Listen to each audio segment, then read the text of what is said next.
You're very welcome to Kickin with Sensei, Ian, and it's a great honour to have you on the show.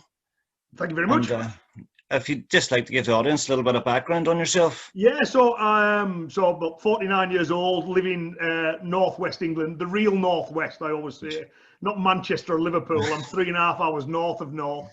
Yeah. So right on the Scottish border.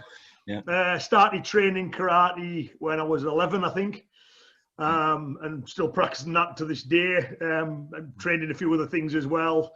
Done a little bit of judo, a little bit of boxing, that kind of stuff. Yeah. And then since 2000, I wrote my first book on the applications of the traditional forms. So since then, I've been doing a lot of traveling, teaching here, there, and everywhere, pretty much until, as we say, until COVID lands and has put pay to that for the time being, at least. Yeah, that's it, man. Now, you're very well known for the martial map. Could you explain what that is and give a wee bit of insight into? Yeah.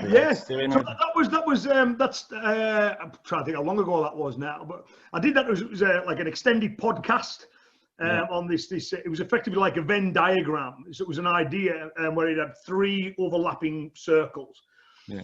Because I think one of the biggest problems in modern martial arts is people mix things up all the time. So they mix up consensual violence with self-defense, with the art, and it all gets mushed and muddled. And the problem with that is then people then train inefficiently. And the other problem is they will discount things that have their own inherent value. So they may not be valuable in one area, but they can have high value in the other. So what I did was I had these 3 overlapping circles of like martial arts, fighting, and self-defense. So the martial arts is like the stuff that we do for personal challenge, historical interest, culture, enjoyment, all that kind of stuff. Yep. The self-defense stuff was the keeping yourself safe from violent crime, or crime generally. And then the fighting stuff is what I'd call the consensual violence, when you and another martial artist agree to have a duel. So with all of those overlapping circles, you end up with 7 places. Some bits that are purely one and none of the others. Bits where 2 of them overcross, and then one bit where all 3 cross over.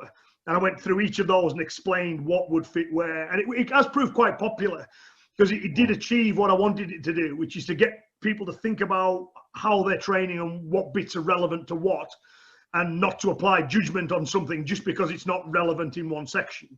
Yeah. You know, so I do things that I know are just pure art, and I love it because of that. And I do things that I would use when I'm sparring with my friends that I would never dream of using in self-defense.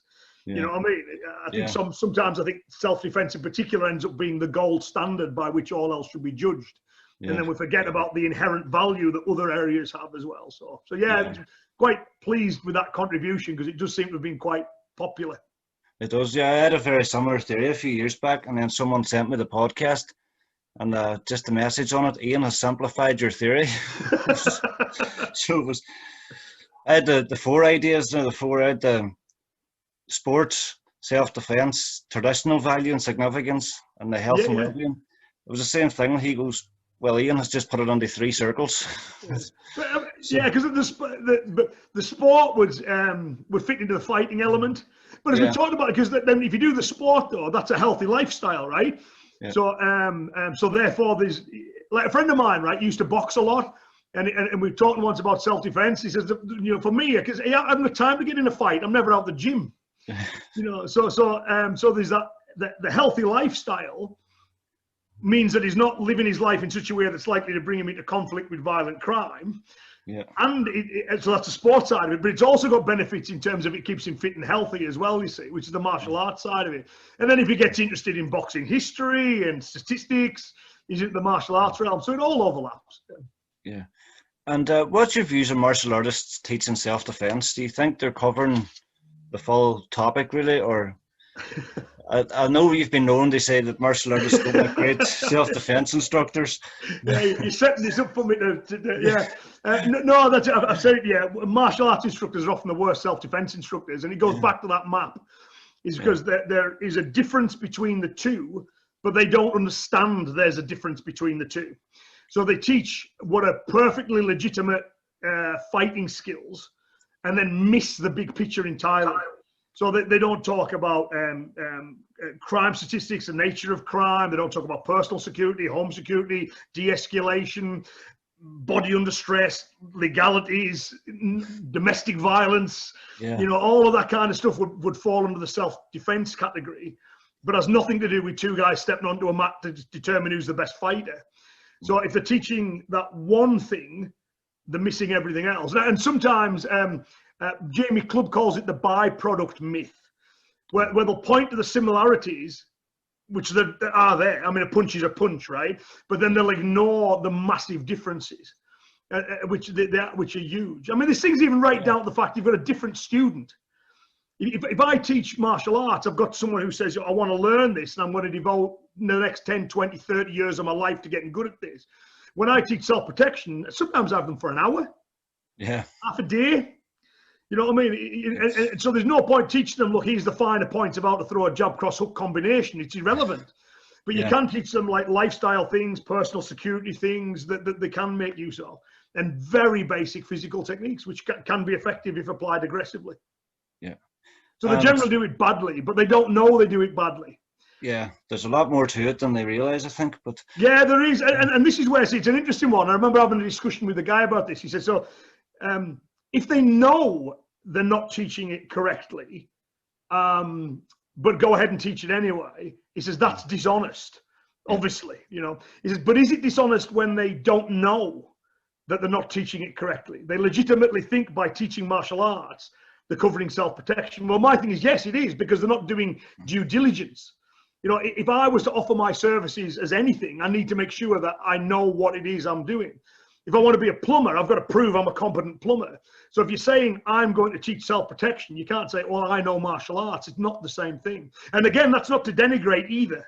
You know, I get way more enjoyment out of the martial arts side of things. I find that way more valuable personally than the self-protection side of things. But when I'm teaching it, I'm going to get it right, because there are severe consequences for getting it wrong. And you can't put style or your own ego, you know, our style's invincible and is perfect for everything, or, you know, I know everything there is to know. You need to know where the gaps are in your knowledge and then set about correcting them.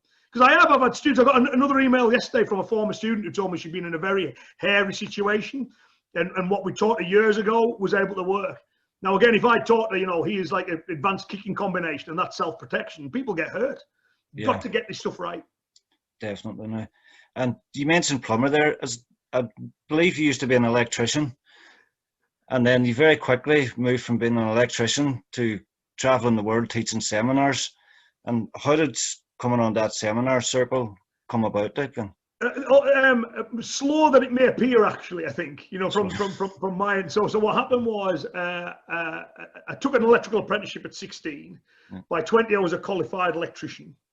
I worked as an electrician, I think for about 12 years as an electrician, you know, in the same plant and the thing. But during that time, it was starting to take time away from the martial arts. And I remember complaining about this to Jeff Thompson. It was Jeff Thompson said, quit your job. So I thought, I can't do that. And then I thought about it. I thought, yeah, why can't I do that? You know.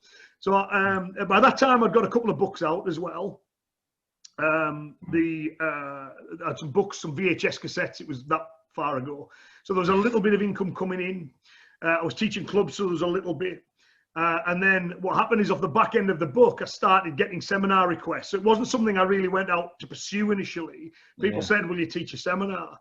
Well, I went and did them. I really enjoyed them. And then it kind of naturally spread. So you'd get someone at that seminar saying, we enjoyed that, will you come to ours? And they'd invite people. And it just kind of grew to the point where, you know, I could teach every single weekend if I wanted to. You know, the demand outstrips supply at the moment. So it's grown slowly. And now it's international now as well. So it started doing local ones in the UK. And then I think the first one I got on a plane for was Dan Redmond in Ballymena, so in Northern Ireland. That was the first one I traveled anywhere. Myself, Northern Ireland. Yeah, travel on a plane too. So yeah, I was grateful to Danny for organising the first ever, what I would call a proper seminar. And then I got invited to Germany, and that's always been very popular. I've been to the US a few times, Canada, Australia, Denmark, Norway, Belgium, Netherlands, you know, so pretty much everywhere now. So I love it. Really do enjoy that side of teaching. Yeah. So electrician job's well gone now at this stage. Oh, it is, yeah. I am officially unemployable now. And it's that long since I've done it as well, So I still get asked to do, will you put this socket in for us, and will you fix this light? I still get, so I still do little bits for friends and stuff. But yeah, I used to work in it was a nuclear plant, so it was all very advanced stuff. I've forgotten it all now. So yeah. And you're famous worldwide for kata, and I know you've put a few videos out about the 4 stages of kata. And could you explain a wee bit on each stage, basically? Yeah. So, so a lot of people criticize kata, and when I hear the criticisms, I often think that they're completely correct in what they're saying, because a lot of people, including people who practice kata, view it as being an end in itself. So you do kata to get good at kata, and by some unidentified process, that will help you fight better. But when you look at what the old masters told us about kata, it was supposed to be part of a process. So my 4 stages are my attempt to solidify what all the old masters said, bring it together in a way that I find easy to express. So, and I think I've used the word stages. I don't think stages is quite the right word now, because it's elements. So it's not like you do the first one and then forget about it because you've moved on to level 2. You're doing all of it. So stages, in retrospect, might not be the ideal word, but I've created that rod for my own back. You've got stage 1, which is or element 1, which is a solo form itself. So we practice the kata. That's the repository of knowledge. It gives us supplementary solo training. It gives us a chance to practice things with full aggression and intent in a way we couldn't really do with a partner. So it has its value. Obviously, on its own, it's no good. At some point, we've got to practice with a partner. So that'll be the second stage, looking at the bunkai, the oil, the applications, working it with a partner.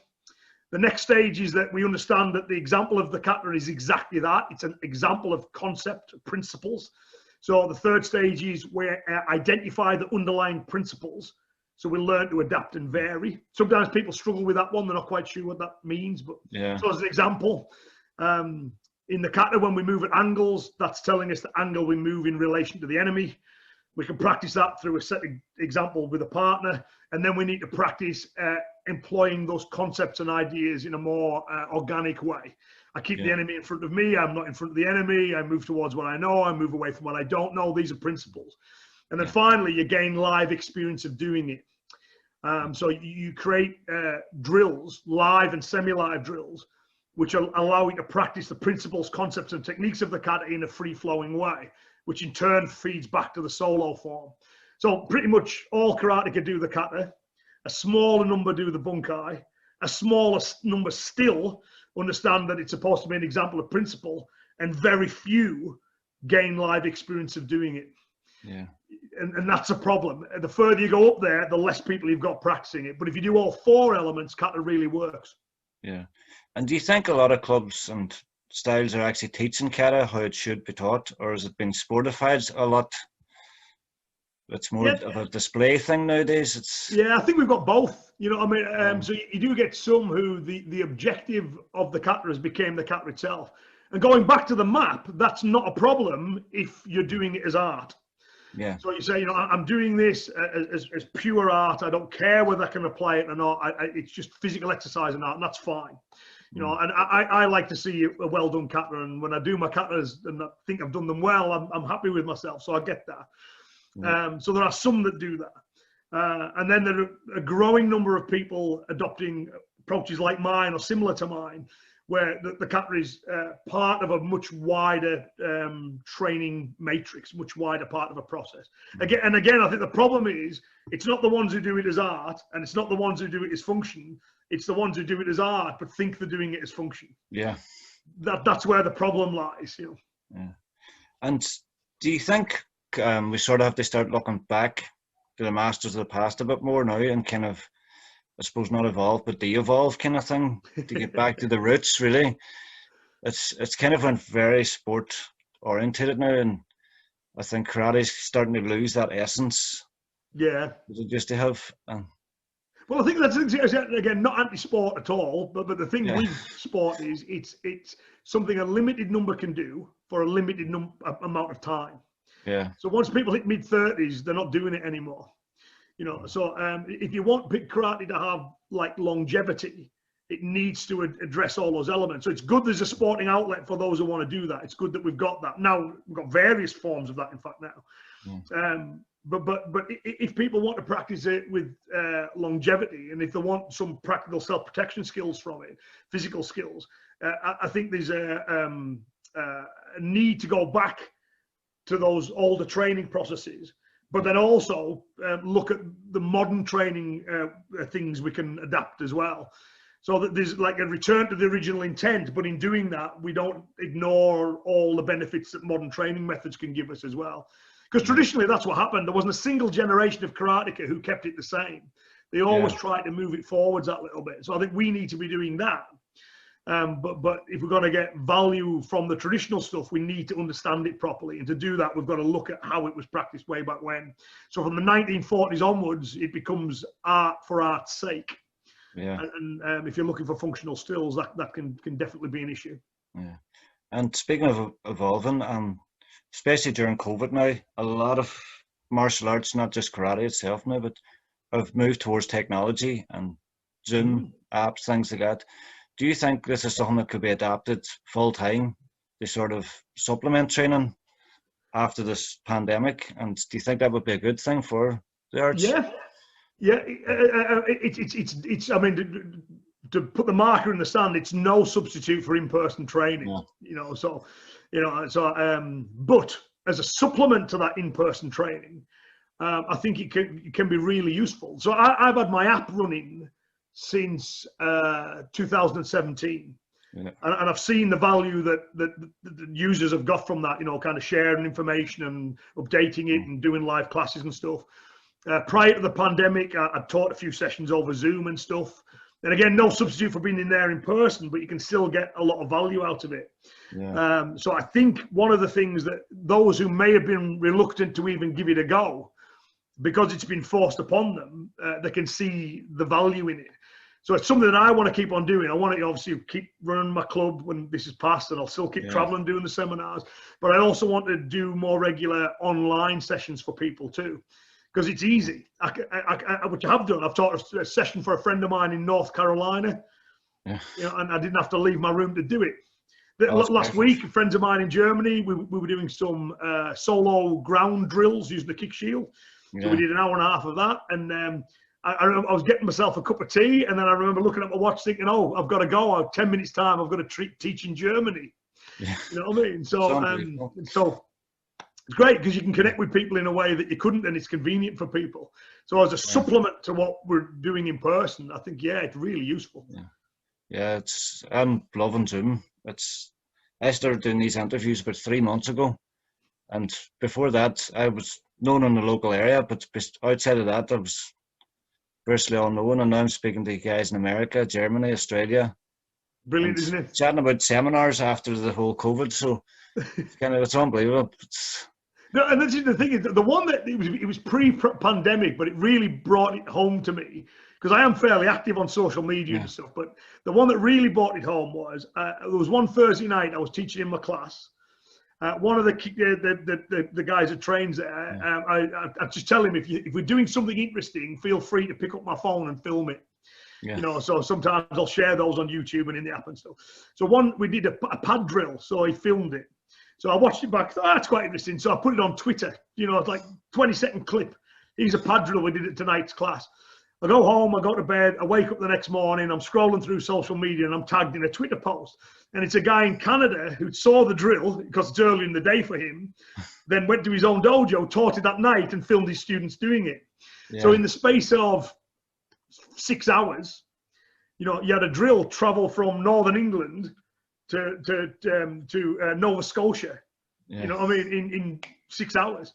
And you think pre-internet, pre-technology, how long would it take for people to share information in that way? It's just incredible. I remember it was last year now, I was asked to cover a class locally, and it was kind of last minute, so I was kind of going, well, what'll I do? And I was actually on YouTube at the time and came across a video of yourself at a barbecue in Colorado. And I literally just wrote down what you were doing, and that was what was taught at that class that night. But that happens a lot. So when I started my app, my idea for the app would be students who would use it. so that they can use it to help support their bunkai-based practice. But what we found is that's not who's using it. It's instructors using it in exactly the way you said. They'll go, all right, I want a pad drill for tonight. Let's find what Ian's got. Or I want some bunkai for this. Let's go and have a look. So they're using it as a teaching resource, which to me is brilliant. Yeah, I'm really happy that you're having a positive influence on people's training. It's great. Yeah, we wouldn't do a lot of kata, and I practice jiu-jitsu myself, but we do have 2 or 3 within this system. And I was trying to take your teaching from, it was basically on angles and things, and trying to pass on, but I had to keep going back to the phone to watch the YouTube video a wee bit more. So some of the drills went on a bit longer, but it was a good class now. It was very interesting. I had that once in my own dojo as well. 2 of the younger ones, so like teens. One of them's got the phone out looking at it. So, I'm irritated. We're in the class. What's he doing checking his phone? So I come storming over. Like, what are you doing? He goes, I'm just checking out to do this drill. And it's me on his phone. I said, I'm here. Ask me, I'm here. Like this, So, yeah, you were on the other side of the room. It was easy to check. Yeah. I know you're also chief instructor now with the World Combat Association. And could you tell us a bit more information about the association itself? Yeah, so my official title is Peter's the chief instructor. And I think I've got the title chief international instructor because I'm the one who does the traveling, right? But what had happened was, obviously, 1990s, the BCA got set up, so the British Combat Association, by Jeff and Peter. I was one of the early first wave of people to join that. I thought, this is the natural home for me.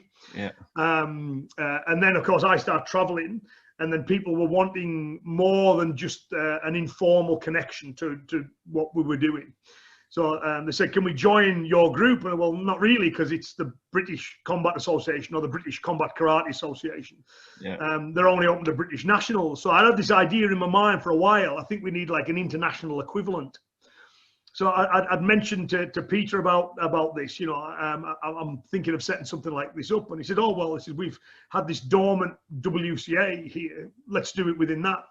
So me and Peter had a few meetings, and then we set it up. So the idea is effectively that's what it is. It's for the ones outside of the UK that want to be a part of the family. So we've got members in Australia, all over Europe, the US, Canada.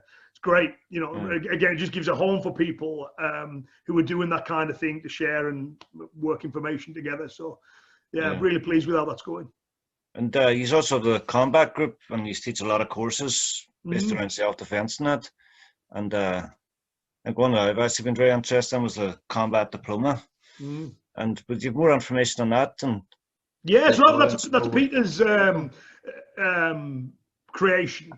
So, I mean, I'm sure people watching this will know Peter, but if not, they can watch the interviews. We've had Peter on before. But Peter's, as well as being an exceptional martial artist, he's obviously got lots of experience in the security side of things. So he has a much wider knowledge than most martial artists would have.